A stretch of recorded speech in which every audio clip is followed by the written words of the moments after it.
Sinalakay na matauhan ng NBI ang isang gusali sa Makati City na sinasabing pugad umano ng mga dayuhang scammer. Bukod sa mga nabistong kagamitan, may mga nabisto ring Pilipino na nagtatrabaho man roon. Nakatutok si Jomera Presto.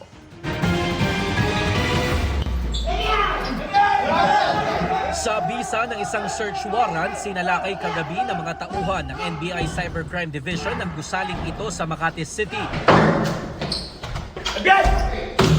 Hansa! Ito raw ang isa sa mga pugad na mga dayuhan na sangkot sa iba't ibang klaseng scam. Ayon sa NBI, mahigit 20 ang working station sa 5 palapag na gusaling ito.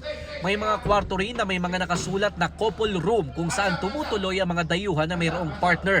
Sa rooftop nandito ang kanilang komisary at ibinababa na lamang ang mga pagkain sa bawat kwarto para hindi na raw lumabas pa ang mga umano'y scammer.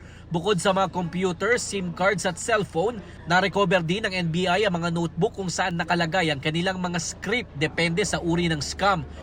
Sabi ng NBI, isa sa ilalim sa forensic ang mga computer na na-recover para malaman kung gaano na sila katagal nag-ooperate sa lugar.